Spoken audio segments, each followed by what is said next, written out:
In the past few months, mass protests have broken out in communities around the world. Though protests often seem to be happening at the same time, the unrest is happening in countries thousands of kilometers apart and for a wide range of reasons. But there are some similarities in the way demonstrations play out and in the methods protesters use. In Hong Kong, anti-government protests have gone on for months. They were sparked by a proposed bill that would have allowed criminal suspects to be extradited to mainland China. The measure was eventually withdrawn, but protesters have continued to take to the streets.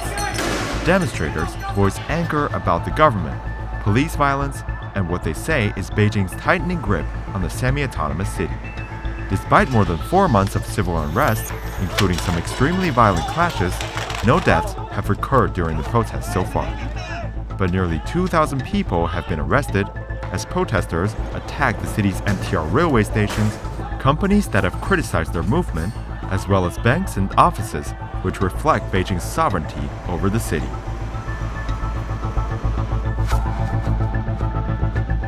In Catalonia, protesters have also been pushing back against central government authority. The city of Barcelona has been the focus of protests directed at the Spanish capital, Madrid.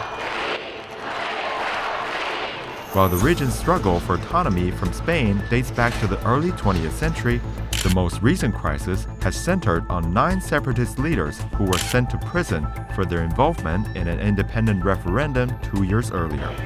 On October 14, protesters occupied Barcelona's El Prat airport, and over 100 flights were cancelled. More than 500,000 protesters gathered in the Catalan capital on October 18. After the rally, mass protesters clashed with the police, who fired rubber bullets and tear gas.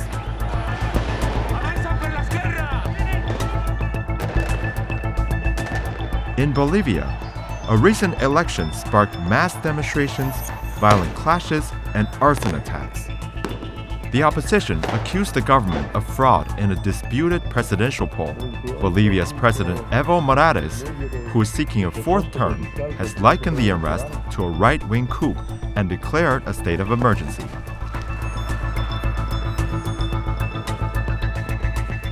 In Chile, civil unrest has been more directly linked to economic issues.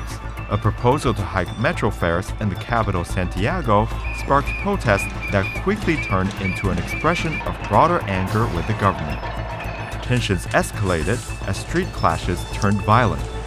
At least 18 people died and thousands have been arrested during a series of riots and demonstrations.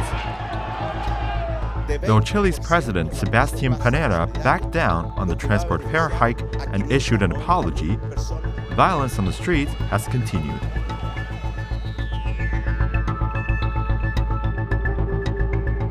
A seemingly minor policy change was also a trigger for unrest in Lebanon.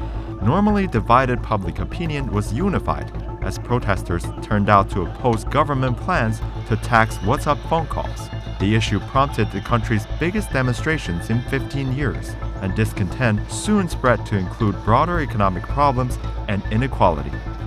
The government tried to subdue public anger with wide-ranging economic reforms, but so far, the concessions have failed to win over protesters, who seem bent on removing the entire political elite, which now faces public accusations of corruption. While social unrest has been sparked by a range of different issues, the methods used by protesters have striking similarities. Demonstrators, trying to conceal their identities, are increasingly using encrypted messaging apps such as Telegram to communicate, and they rely on group decisions to guide their tactics. Compared with past social movements led by prominent activists, today's demonstrations are more fluid and movements more spontaneous. Since highly motivated young adults and teenagers make up a large percentage of the groups, the protests look set to continue. And while governments grapple with how to respond with carrots and sticks, 2019 is shaping up to be remembered as a year of mass social movements worldwide.